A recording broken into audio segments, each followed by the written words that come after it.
Yo, hammaga salom. Bugun Exness brokeriga pul kiritish va uni chiqarib olishda ko'rsatib bermoqchiman.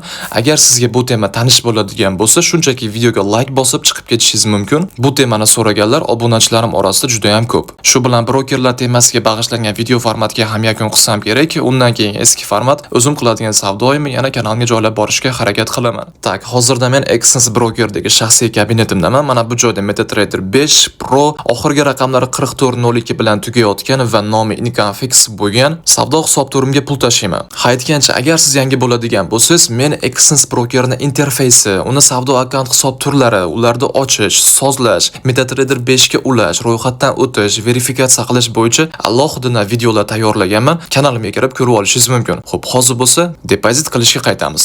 Bu real shotga pul kiritish uchun mana bu joyda depozit degan tugma bor. Mana shunga bosaman. Keyingi sahifada men Exnessda akkaunt ochganimdan beri depozit qilish va pul chiqarishda foydalangan Visa kartalarim kelib chiqadi. Bularda deyarli 90% ishlamaydi, faqatgina bittasigina ishlaydi xolos. Agar siz hali beri biror marta depozit qilmagan bo'lsangiz, sizda mana bunaqa sahifa yuqori ehtimol bilan ochilishi kerak. Bu yerda bank kart, Binance Pay, Bitcoin, Neteller, balobatlar, xullas men hozir sizlarga Visa karta orqali pul kiritish va chiqarishda ko'rsatib beryapman. Buning uchun mana bu joyda bank kart degan tugmaga bosamiz. Keyingi sahifada Visa kartamiz ustidagi 16 ta raqami, undan keyin kimi nomidaligi, undan keyin muddati va undan keyin CVV kodi, ya'ni Visa kartamiz orqasidagi maxfiy 3 ta raqamli kod.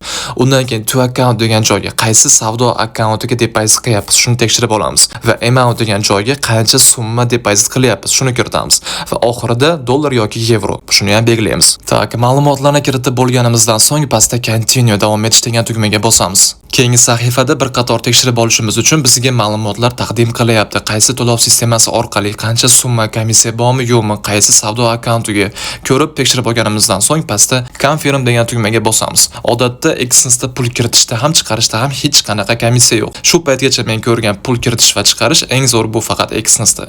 Tak, keyingi sahifada esa tushunib turganingizdek Visa karta qaysi telefon raqamga ulangan bo'lsa, ana o'sha telefon raqamga xavfsizlik yuzasidan kod yuboradi. Ana o'sha kodni kiritishimiz kerak bo'ladi. Sizda bu sahifa boshqacharoq ko'rinishi yoki umuman kod so'ramasligi mumkin. Nima demoqchiman? Men hozir Ipak yo'li banki Visa kartasi orqali depozit qilyapman. Agar siz ham Ipak yo'li banki orqali depozit qiladigan bo'lsangiz, xuddi shunaqa sahifa chiqadi, xuddi shunaqa kod yuboradi.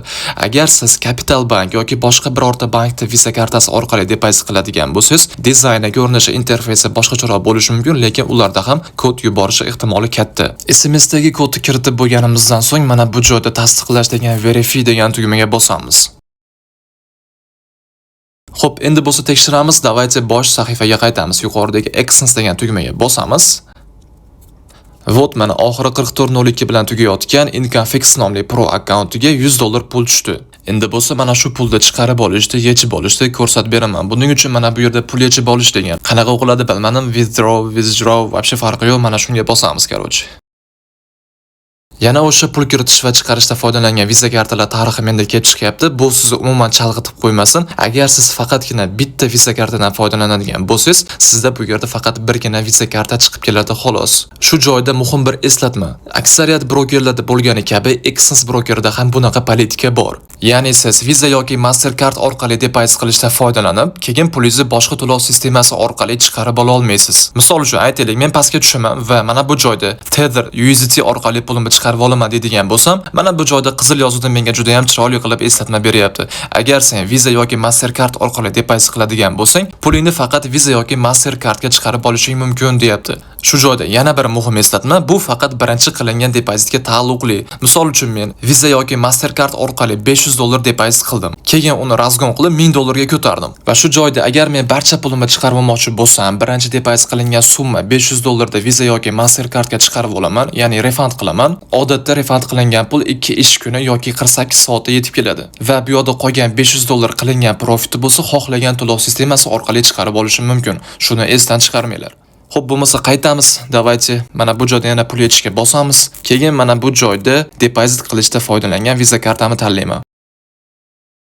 Keyin esa amount degan joyda summasini belgilayman va mana bu joyda continue davom etish degan tugmaga bosaman.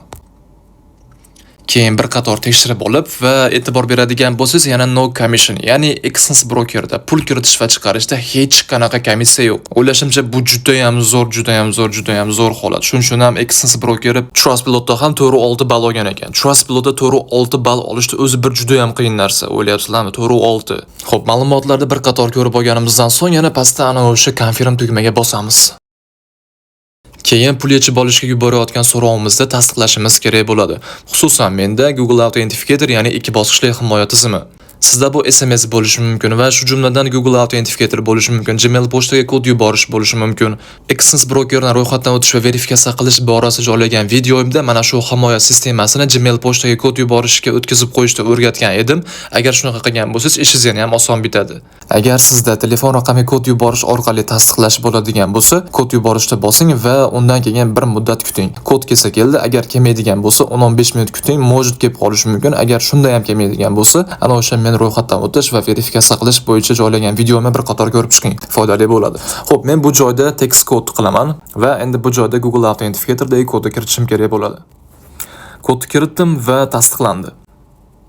Yuqori ehtimol bilan bu so'rov tasdiqlanishi bilanoq momentalniy kartaga pul kelish kerak. Tak, kartamni tekshirdim, pul kelibdi, pul tushibdi, juda ham ajoyib. Yuqoridagi Exness degan tugmaga bosamiz va bosh sahifaga qaytamiz.